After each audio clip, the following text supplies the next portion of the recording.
सभी जनसभा में इकट्ठा हुए बीएसपी के सभी छोटे बड़े पदाधिकारियों एवं कार्यकर्तागण, आज आप लोग उत्तर प्रदेश में विधानसभा के लिए हो रहे आम चुनाव में कोरोना नियम का पालन करते हुए अपनी पार्टी के सहारनपुर मंडल के उम्मीदवारों के समर्थन में मुझे सुनने के लिए यहाँ इकट्ठा हुए हैं, तो उसके लिए मैं आप सभी लोगों का हार्दिक दिल से आभार प्रकट करती हूँ।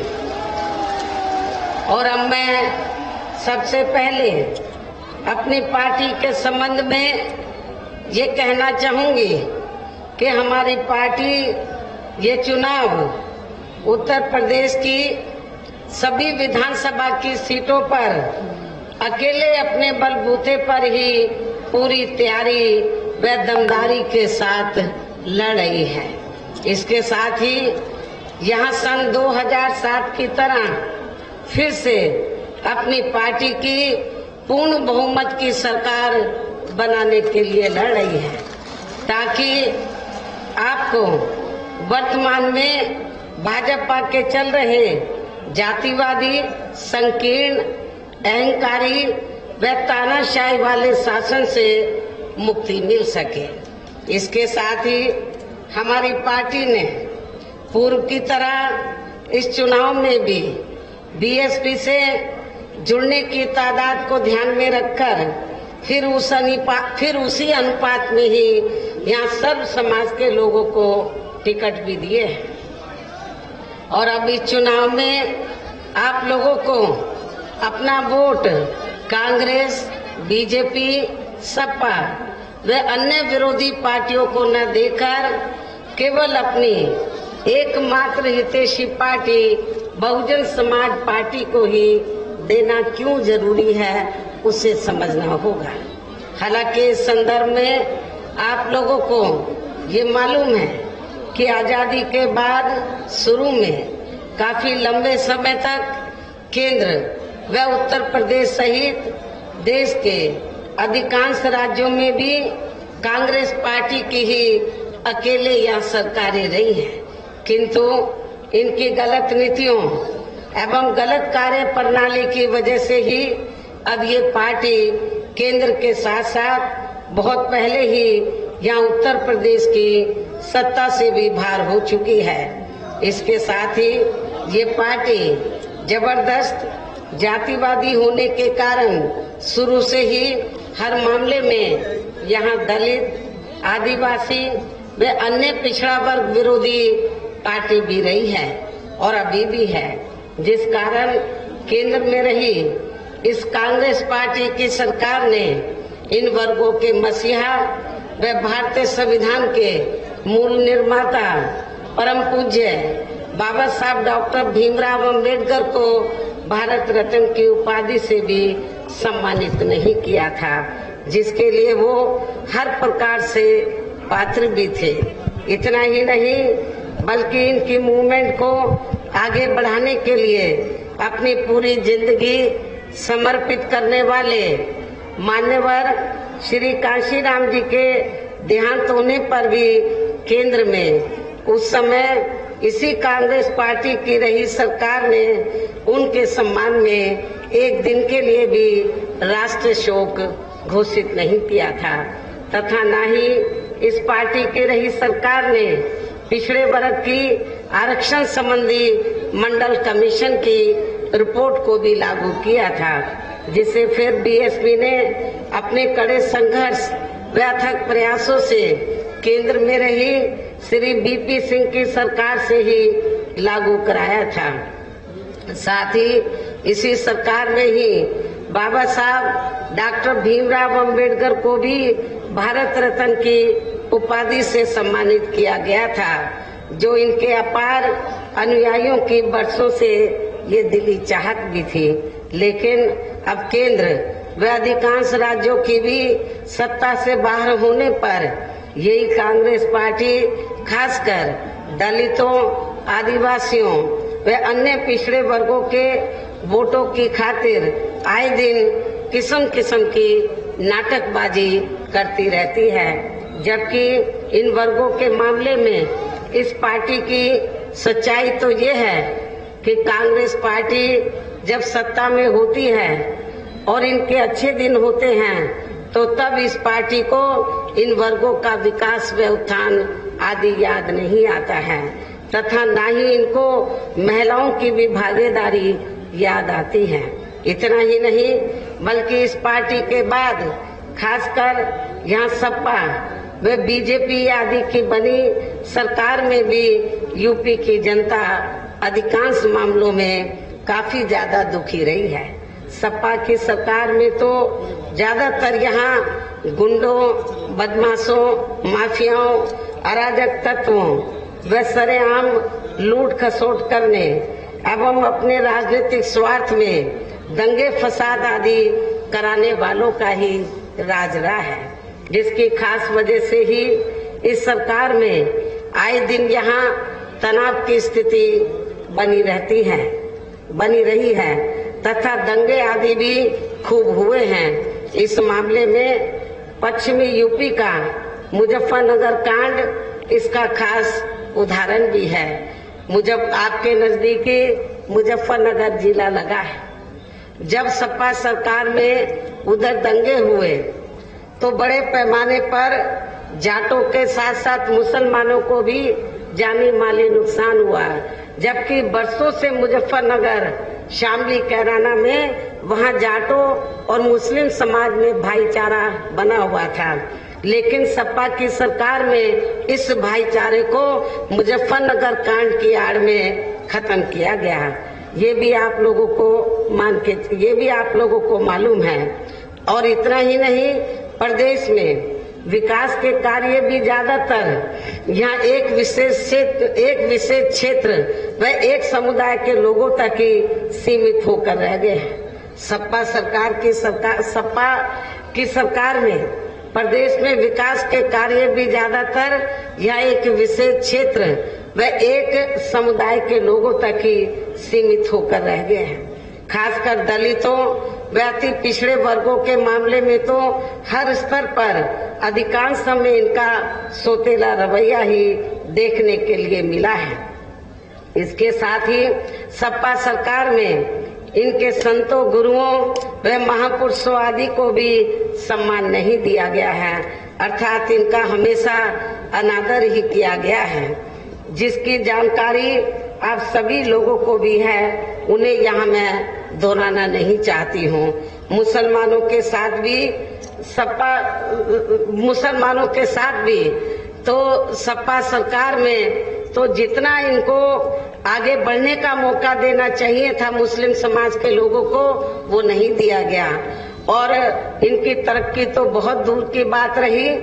तो ये पूरे यूपी के मुस्लिम समाज के लोगों को ये मालूम है कि समाजवादी पार्टी के सत्ता से बाहर जाने के बाद और बीजेपी के सत्ता में आने के बाद यहाँ पूरे यूपी में सबसे ज्यादा समाजवादी पार्टी को मुसलमानों ने साथ दिया। सबसे ज्यादा समाजवादी पार्टी को मुस्लिम समाज ने साथ दिया, ये भी किसी से छिपा नहीं है। लेकिन हुआ क्या कि पूरे मुस्लिम समाज ने पूरे यूपी में समाजवादी पार्टी का साथ दिया, उनका हौसला बढ़ाया, लेकिन उसके बदले में मैं मुस्लिम भाइयों से पूछना चाहती हूँ, आपको क्या मिला? जब उत्तर प्रदेश में विधानसभा के आम चुनाव घोषित हुए तो मैं मुसलमानों से पूछना चाहती हूँ, पूरे यूपी में कितने टिकट समाजवादी पार्टी ने दिए हैं? आप पूरे यूपी की बात तो छोड़ो, आप सहारनपुर में ही देखो तो जो लोग पूरे 5 साल समाजवादी पार्टी की सेवा करते रहे और उनके सुख दुख की घड़ी में खड़े रहे, लेकिन सपा ने जब उनको आगे मौका देने का बात आई इलेक्शन अनाउंस हुए, जब टिकट देने की बात आई तो टिकट मुसलमानों को ज्यादा नहीं दिए गए, बहुत कम दिए गए। उनको ये लगा सपा के मुखिया को कि मुसलमान तो मेरी अपनी जेब में है, इनको टिकट दे या ना दे तो कोई फर्क पड़ने वाला नहीं है, ये सपा को लगा। लेकिन मैं अपने मुस्लिम भाइयों को ये बताना चाहती हूँ, खास तौर से सहारनपुर मंडल के मुस्लिम भाइयों को, कि आप लोगों को आपके समाजवादी पार्टी के मुखिया को, सपा को ये बता देना है कि मुस्लिम समाज तो उनकी जेब में नहीं है, वो अपने अधिकारों के लिए सजग है और ये मुस्लिम समाज उसी पार्टी के साथ जाएगा जो पार्टी मुसलमानों के जान माल मजहब की हिफाजत करने के साथ साथ उनको जिंदगी के हर पहलू में आगे बढ़ने का मौका देती है, उनको राजनीति में भी आगे बढ़ने का मौका देती है। और ये मौका मुस्लिम भाइयों को, अन्य वर्गों के साथ साथ मुस्लिम भाइयों को तो बहुजन समाज पार्टी ने सत्ता के अंदर भी दिया है अपनी सरकार में। और जब जो भी चुनाव हुए हैं, चाहे छोटा चुनाव हुआ हो या बड़ा चुनाव, तो मुस्लिम समाज को हमने उचित भागीदारी दी है, ये भी आप लोगों को मालूम है। और इतना ही नहीं, मुझे तो ये बताया गया कि सहारनपुर में एक अपने आप को मुस्लिम समाज का बड़ा नेता मानता है, कांग्रेस छोड़कर बेचारा सपा में गया कि उसे टिकट मिल जाएगा, लेकिन उसको खाली हाथ आना पड़ा।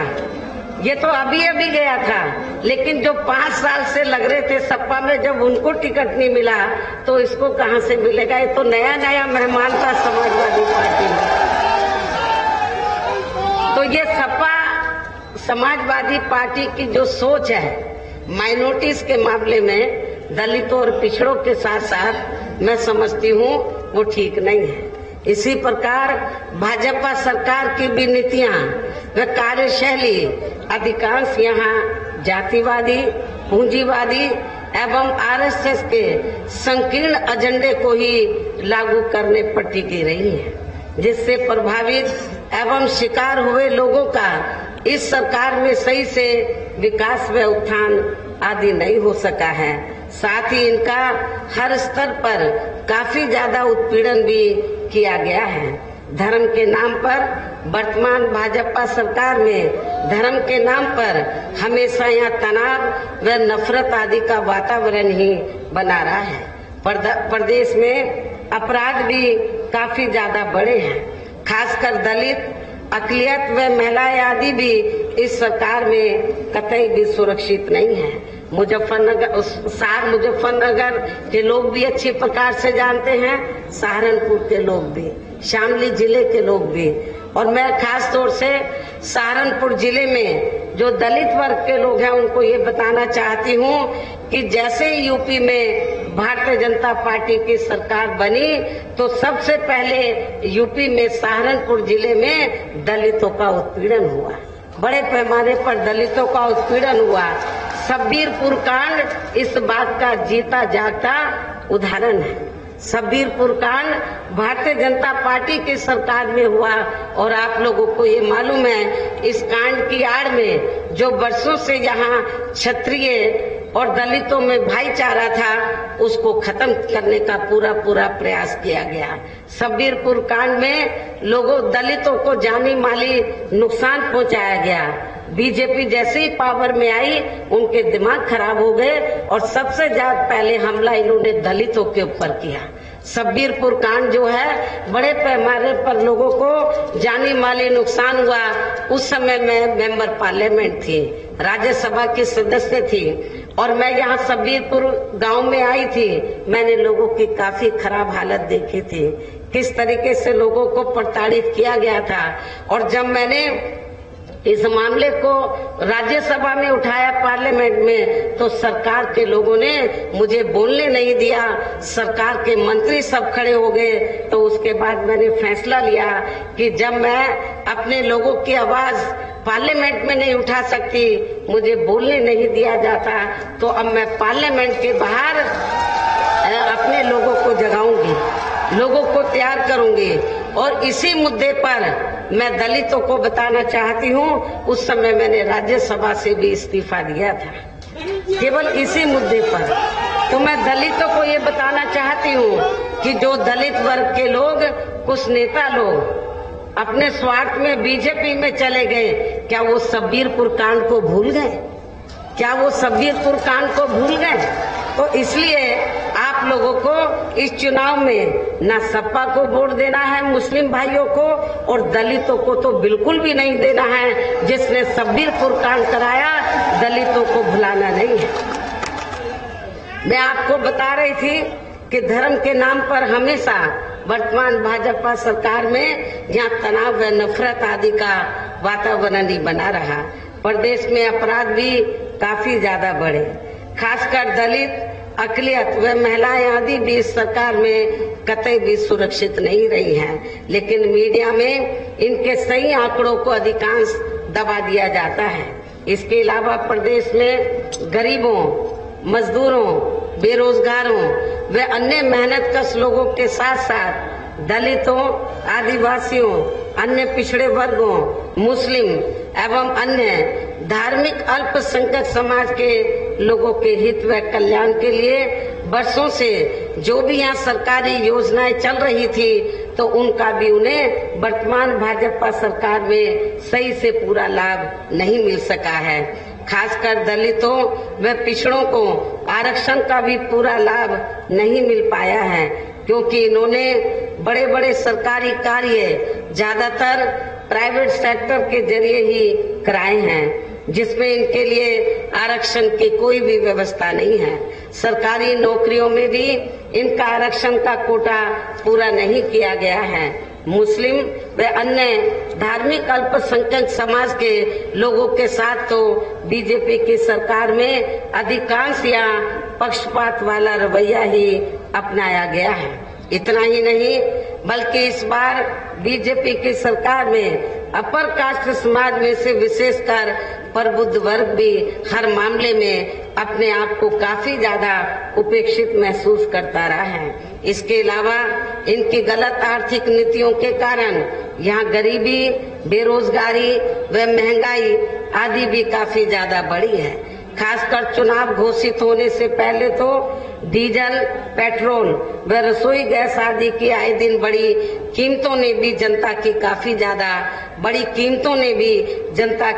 ज्यादा मुश्किलें बढ़ाई हैं। और ऐसा लगता है कि चुनाव खत्म होने के बाद पुनः इनकी कीमतें बढ़ा दी जाएंगी। इसके साथ साथ उत्तर प्रदेश सहित पूरे देश के किसान भी केंद्र सरकार की गलत नीतियों के कारण काफी ज्यादा दुखी व परेशान रहे हैं और अभी भी है। किसान तो अभी भी परेशान हैं। प्रदेश में बेरोजगार लोगों को रोजगार नहीं मिलने के कारण ही ज्यादातर इनको इस सरकार में भी पलायन करना पड़ा है। इस प्रकार से इन सभी विरोधी पार्टियों की रही सरकारों में शुरू से यहाँ यूपी की जनता काफी ज्यादा दुखी व परेशान रही है। विशेषकर कोरोना महामारी के दौरान तो इन सभी की हालत और भी ज्यादा खराब हो गई है। ऐसे में इन सभी विरोधी पार्टियों की रही सरकारों से निजात पाने के लिए अब इस चुनाव में यहाँ प्रदेश की जनता को अपनी एकमात्र हितैषी पार्टी बहुजन समाज पार्टी की ही सरकार बनाना बहुत जरूरी है, जिसने अपने चारों रहे शासनकाल के दौरान बिना पक्षपात व भेदभाव आदि के यहाँ कमजोर एवं उपेक्षित वर्गों के लोगों के साथ साथ सब समाज में से गरीबों, मजदूरों, बेरोजगारों, किसानों, व्यापारियों, कर्मचारियों, वकीलों एवं अन्य मेहनतकश लोगों के साथ ही युवाओं, छात्रों, महिलाओं व बुजुर्गों आदि के भी विकास व उत्थान के लिए अनेकों ऐतिहासिक व महत्वपूर्ण कार्य किए हैं और इस बार सरकार बनने पर वो सभी कार्य फिर से शुरू किए जाएंगे। इसके अलावा बीएसपी की रही सरकार में दलित एवं अन्य पिछड़े वर्गों में जन्मे अपने महान संतों, गुरुओं व महापुरुषों आदि को भी विभिन्न रूपों में पूरा आदर सम्मान दिया गया है, जिनकी यहाँ सभी विरोधी पार्टियों की रही सरकारों में काफी ज्यादा उपेक्षा की गई है। इसके साथ साथ बीएसपी की सरकार में पूर्व की तरह ही यहाँ सभी वर्गों, धर्मों व विभिन्न क्षेत्रों में लगे लोगों के हितों में भी फिर से ऐतिहासिक कार्य किए जाएंगे।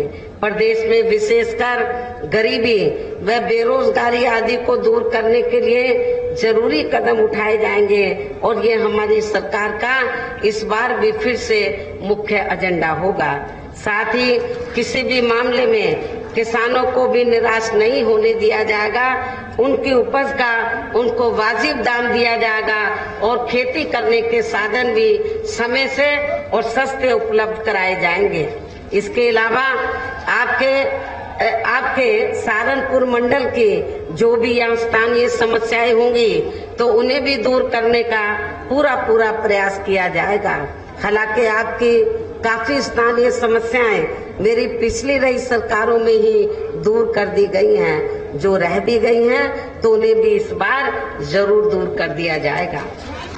इसके साथ ही केंद्र व यूपी सरकार के भी विवादित नियमों व कानूनों को यहाँ लागू नहीं होने दिया जाएगा।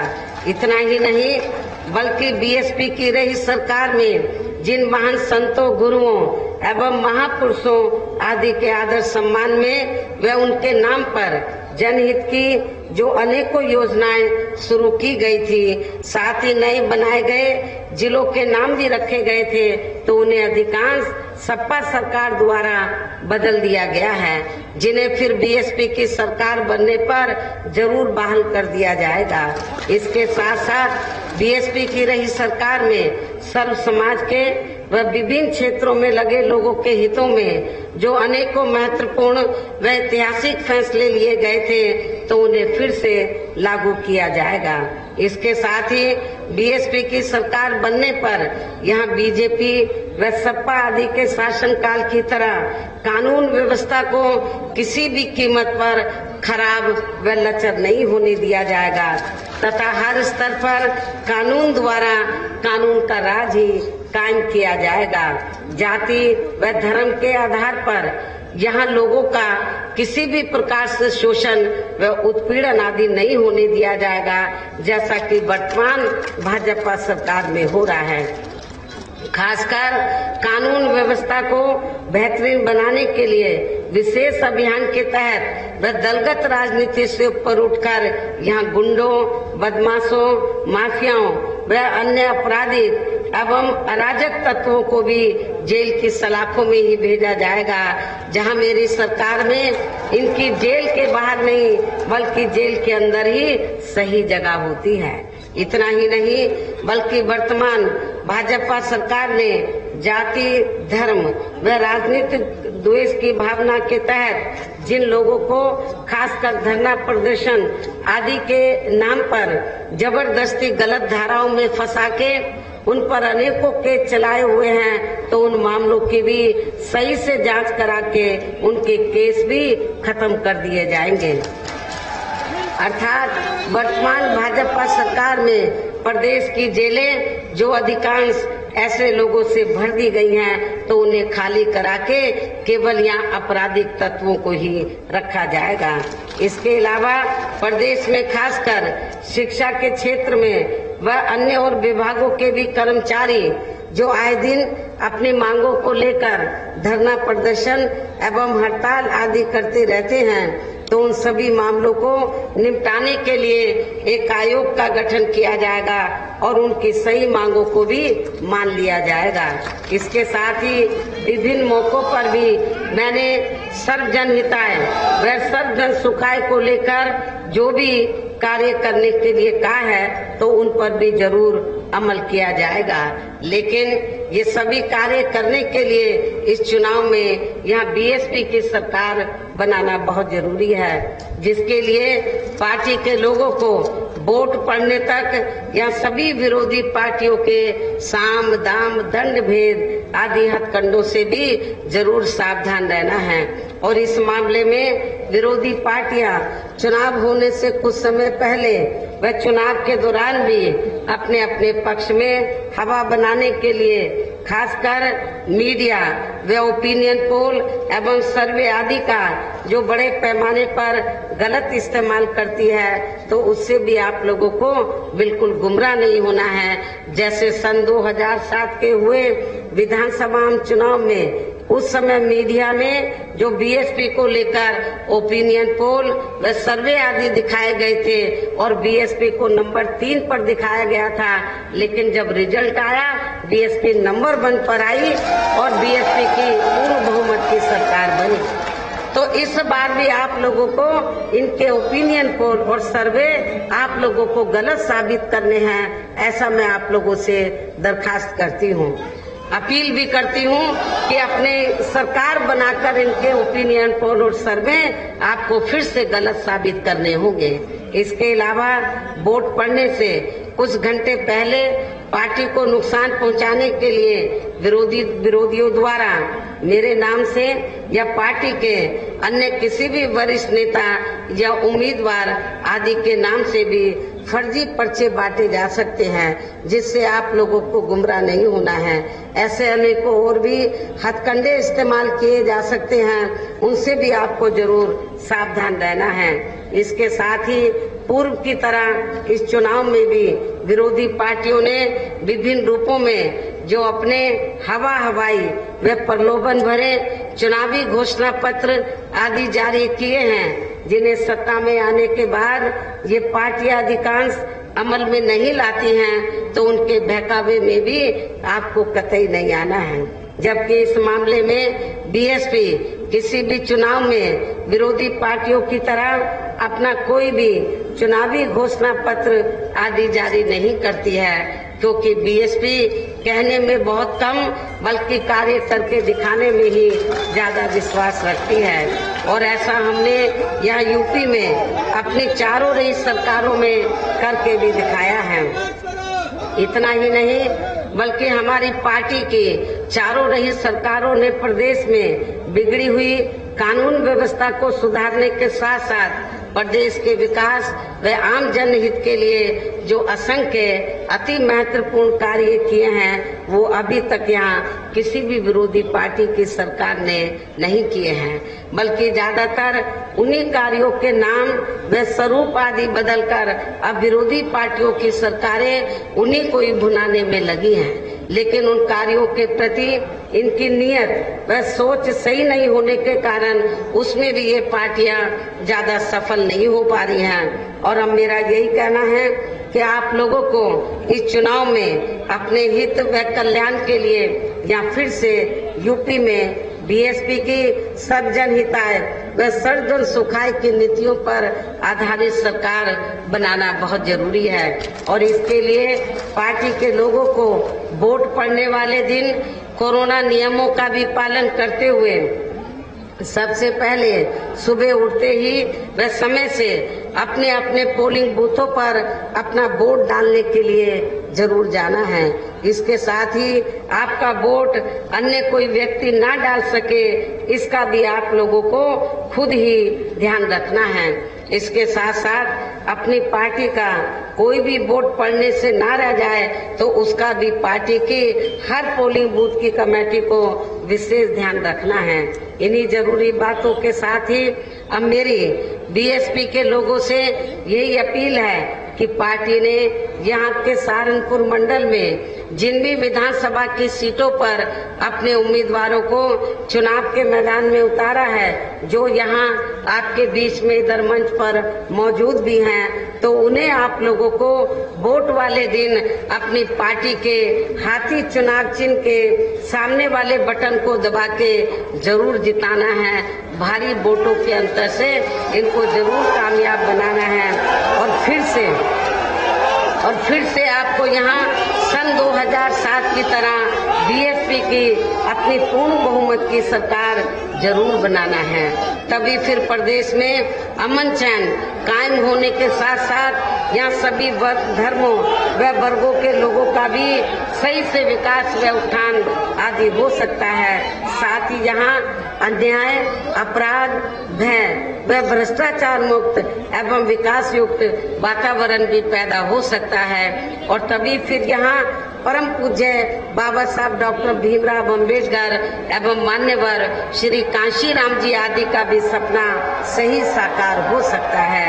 इस उम्मीद के साथ ही अब मेरा यही कहना है कि अब आप लोगों को हर पोलिंग बूथ को जिताना है और बीएसपी को सत्ता में लाना है।